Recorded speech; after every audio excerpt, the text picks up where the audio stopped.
České republice se rok od roku zvyšuje počet zákonů, které jsou schváleny. Jen za posledních 12 měsíců bylo ve sněmovně podáno 211 takových návrhů. Pro každého obyvatele naší země to potom znamená nutnost alespoň nějak se v právních normách vyznat. Oslovili jsme manžele Růžičkovi, aby nám řekli, zda jsou schopni zorientovat se v tom, jak vypadá pomoc, kterou stát svým občanům nabízí. Vždycky jsem měl zaměstnavatele, nikdy jsem nebyl osoba samostatně výdělečně činná, čili hodně se spolehám na pomoc firmy, která mě zaměstnává. Donutila mě teďka situace vzhledem k mému věku, kdy jsem se musel rozhodnout, zda se ještě zúčastním toho původního systému důchodového spoření, nebo počkám až na ten nový, řekněme, druhý, třetí pilíř, ani v tom se jako nějak perfektně neorientuji. Ten systém začal být jako nesrozumitelný ve chvíli, kdy se začaly měnit ty zákony a ty systémy kolem toho. A tam vlastně jako se najednou narážela na to, že existují najednou S-karty, což jako vlastně jsem se dozvěděla až jenom, nebo díky tomu, že jsem navštěvuji nějaký kroužek s holčičkou a vznikl tam mumraj maminek jako kolem toho, jestli už mám taky S-kartu nebo nemám. Já jsem o té vůbec věci do té doby nevěděla. Málo kdo má radost, když musí jít něco vyřídit na úřad. Dlouhé fronty a čekání nikomu na náladě nepřidají. Pokud ale navíc sami přesně nevíme, co od úřadu chceme, z jednoduché návštěvy se může stát dlouhé hledání. Ale kde si můžeme dopředu najít platné informace? Na internetu?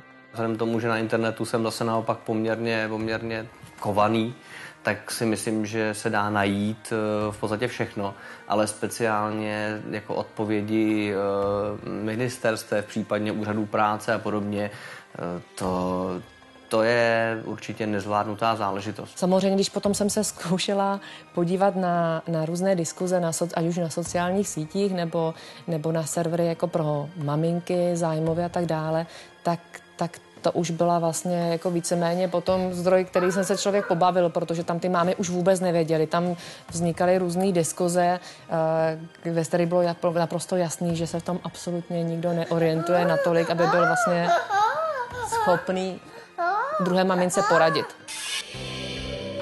Z peněz Evropského sociálního fondu vzniklo call centrum služeb zaměstnanosti, které poskytuje občanům informační servis ohledně služeb poskytovaných úřadem práce.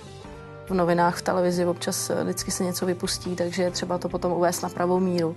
A každý klient je jiný, prostě jiný přístup, rozčiluje ho něco jiného, má jiné problémy než ten, co volal předtím. Takže to se mění opravdu každý den. Pracovníci v call centrech jsou proškoleni, umí se orientovat v sociální oblasti a umí také lidem, kteří žádají o pomoc, poradit. Pokud jejich rada už nestačí, pokud je potřeba další odbornou pomoc, tak je v každém případě umí dále nasměrovat. Pokud jste nevyčerpala, tak tam pak ten nárok by měl být.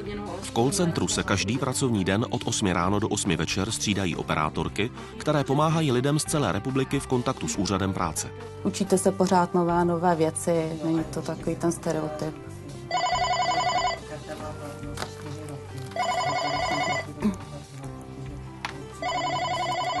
Dobrý den, Adriana Mášová, jak vám mohu poradit? Péče, kterou naše země svým obyvatelům poskytuje, není malá, ale podmínky na její využití vyžadují znalost problematiky.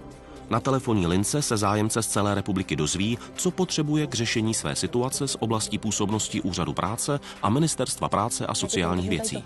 Já to neumím asi vlastně vyhodnotit nějak objektivně, ale z hlediska toho, když komunikuju třeba s přáteli v Austrálii, kde nejsou žádné dávky jako pro matky, které jsou doma, tak vlastně můžu státu blahořečit za to, že máme tady jakýsi systém, který funguje. Musím říct, že se obrací tito lidé v řadě případů i opakovaně, tak to svědčí i o tom, že ta pomoc, v tomto případě dobrá rada, je tou nejlepší vizitkou úspěšnosti projektu. Každý z nás se během života stále dostává do nových situací.